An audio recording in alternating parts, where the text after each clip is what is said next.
Let me introduce you to the Dell 14 Plus, basically the rebranded version of the former Inspiron Plus series. And look, this is supposed to be more than just a rename from Dell's perspective. This is supposed to be a fresh page over the horrendous issues that Dell had with a lot of their consumer class laptops. Now, the Inspiron Plus set in between the Inspiron and the Premium XPS series, and the Dell Plus series does the same, sitting between the standard Dell series and the Dell Premium series. Now, as I like to call them, upper mid-range laptops. With that said, the configuration we have here today is rocking some pretty brand spanking new stuff as well, including Intel's Core Ultra 7 Series 2 processor, 32GB of LPDDR5X memory, a nice large 1TB SSD, Intel's integrated ARC graphics. We also have Wi-Fi 7 and Bluetooth version 5.4 on board, and finally this is a 14-inch 2.5K display. Now there is a lot to cover with this laptop, and I am really hoping by the end of this review we can be hopeful in saying, yes, Dell has finally made a good consumer class laptop after years of making some pretty questionable ones. So let's get into it. The packaging experience here is pretty consistent to previous generations. You get a simple looking black cardboard box over here. Anyway, once you open that up, inside behind some protective packaging, here it is, the Dell Plus 14 in the flesh. However, we'll get back to that in just a minute. We also have a 65-watt charging adapter here. It is relatively large for an adapter in 2025, but hey, at least you do get Type-C out of the box. I also want to mention you get the standard wall out the charging cable piece, which is good for extendability, and then finally some basic documentation to get you started.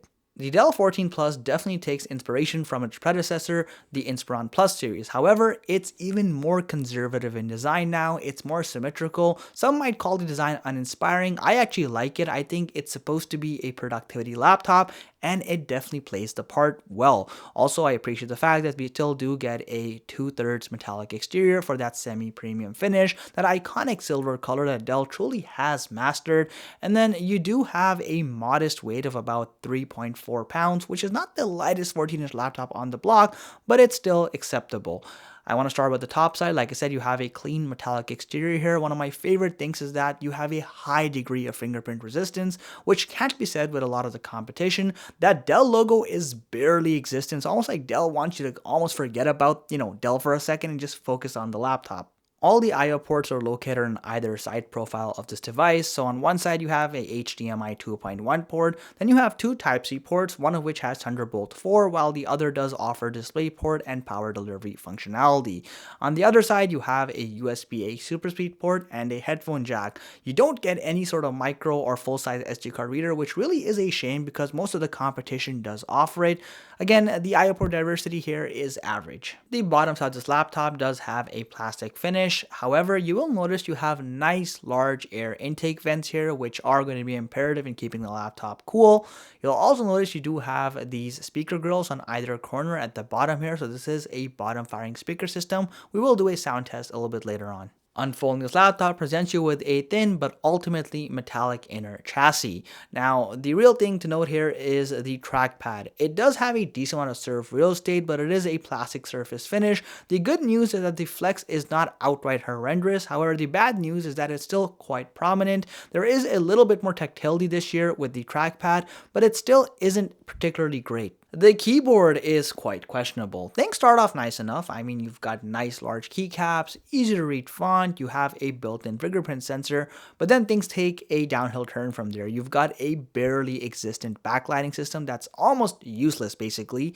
However, the real problem here is the ungodly amount of flex on this keyboard, and that's because of the paper-thin layer of metal that they use beneath it. It is honestly unacceptable when you're typing on this keyboard. It's like you're on a trampoline and your fingers are basically bouncing, not in a good way. The only positive side here is that you have a bit of tactility with this keyboard, so I'll give it a little bit of, slack there, but honestly speaking, this is a pretty miserable keyboard. The hinge mechanism is more or less the same as previous generations, so you've got a two-tier mechanism. There isn't a lot of wobble, which is nice to see, but it does exert a fair bit of force on the main chassis, which can have potential long-term implications. Now, as far as display fitting is concerned, you do have a plastic encasing all around, which is pretty standard for this class category. The bottom chin is slightly noticeable, but it's not the fattest I've seen, honestly speaking. And then same with the side bezels, they're more or less within modern day standards. At the top, you have a moderately thin forehead, and at the center, you actually have a pretty decent full HD webcam. Sure, it's not gonna put you in Hollywood cinematography, but it's good enough for your average Teams meeting. The display is Dell just being Dell. I mean, things start off with a pretty nice hook. You get a high quality IPS panel with a sharp 2.5K resolution. Not bad, right? But then you're stuck with a 60Hz refresh rate, and to make matters worse, you have a peak brightness of just 300 nits, which is barely enough for most bright environments like using your laptop outdoors. On top of that, the anti-glare coating is very aggressive, so you get an excessive amount of dissipation of light all over the display. You don't get touch captivity with this model either. Now, as far as color rating is concerned, you do get a 100% sRGB rating, and that's more than sufficient for general purpose creativity and multimedia viewing, so that shouldn't be a problem. Quickly running through the technical specifications on board, we do have Intel's Core Ultra 7 258V series processor. Depending on where you are, you can spec it with a more powerful Core Ultra 9 processor. We also do have 32GB of LPDDR5X memory, though you can downscale to a 16GB configuration as well. And then we do get Intel's integrated Arc 140V graphics across the board. Performance has been one of the best parts of this laptop, so general performance like crunching Word documents, surfing through web articles is obviously going to be a fast and easy experience. More demanding productivity like programming and code compilation, again thanks to the ample amount of system memory and Lunar Lake power, is a total breeze for the most part. Even more demanding activities like running Blender, for example, actually isn't too bad. I mean, yes, it's not going to do too well if you have very complex scenes, but if you are running light scenes with, only a certain amount of 3D elements, you're going to find it to be a workable experience. Now, even in the most demanding of stuff like multi-layer 4K video editing, the Dell 14 Plus has made dramatic improvements compared to its predecessor. I was able to have multiple layers before I noticed any sort of dramatic frame drops. I can even color grade to an extent without, again, frame drops, and render times are respectably fast. Now, as far as the gaming scene is concerned, despite having a high-resolution 2.5K display, the Intel integrated Arc graphics are easily able to push close to 60 FPS with games like Counter-Strike 2 Go, allowing for a truly impressive casual gaming experience. Thermals have improved, but still continue to lag well behind the industry standard average when compared to similarly spec'd laptops. So we found under a unrealistic peak load, this laptop hit a maximum average surface temperature of 41 degrees Celsius with a more realistic sustained load around 38 degrees Celsius, which is about 3 degrees hotter than the likes of HP's Pavilion Plus or Lenovo's IdeaPad 5 series. Now, with that said, we found that fan noise is a little bit better as well. However, doing anything more than use the desktop and the fans will go off inevitably. However, the maximum decibel count is now in the high 40s versus the mid 50s that we used to see with the Inspiron Plus series. Equipped with a medium-sized 64 watt-hour battery, you can realistically expect a runtime just north of 10 hours with a general productivity use case.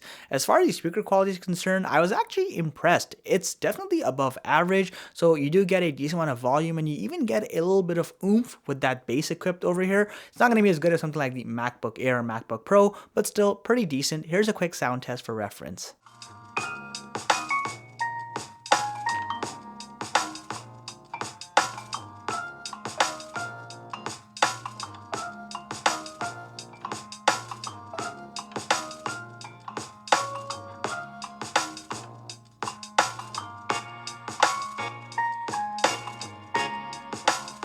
Self-upgradability, like most modern-day laptops, is extremely limited. The only component you can upgrade is the one existing M.2 slot, which is already preoccupied with another drive, of course. Dell's new 14 Plus in this configuration will yield you north of $1,300 US. And while it definitely makes some notable improvements, it does amp up the price as well, like most other laptops we've seen in recent times. Now, with that said, performance is the biggest strength of this device. Dell has made huge improvements here. This truly is a full-fledged productivity machine. It can do everything from the general stuff to some high-end demanding stuff like video editing, for example.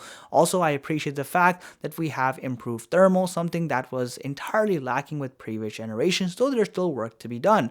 But then there are elements on this device that again just leaves this laptop, a little behind the competition. For example, giving a very low brightness rating on a otherwise decent display or not including a 120Hz refresh rate is just a little lackluster. Furthermore, having Thunderbolt limited to just one port again could have been better, and ultimately QA issues are still plaguing Dell laptops even today. For example, the keyboard quality here should not have made it past QA. There is just way too much flex and way too much cost cutting going on over here in that regard. But despite these flaws, I do think that the new Dell 14 Plus is better than ever before. It definitely exceeds every expectation that was set with the Inspiron 14 Plus series and tries to accomplish a lot more than it ever has done before. I do think that this laptop will be ultimately better when it goes on sale, and it always goes on sale by about $100 or $200 off. But if you are looking for a respectable general productivity device with good performance, sure, I can give my blessings on this one. Let me know what you think of this laptop. I have product links in the video description below. Make sure you check it out. And as always, if you enjoyed the content, make sure you subscribe to our channel and like this video. Catch you in the next one.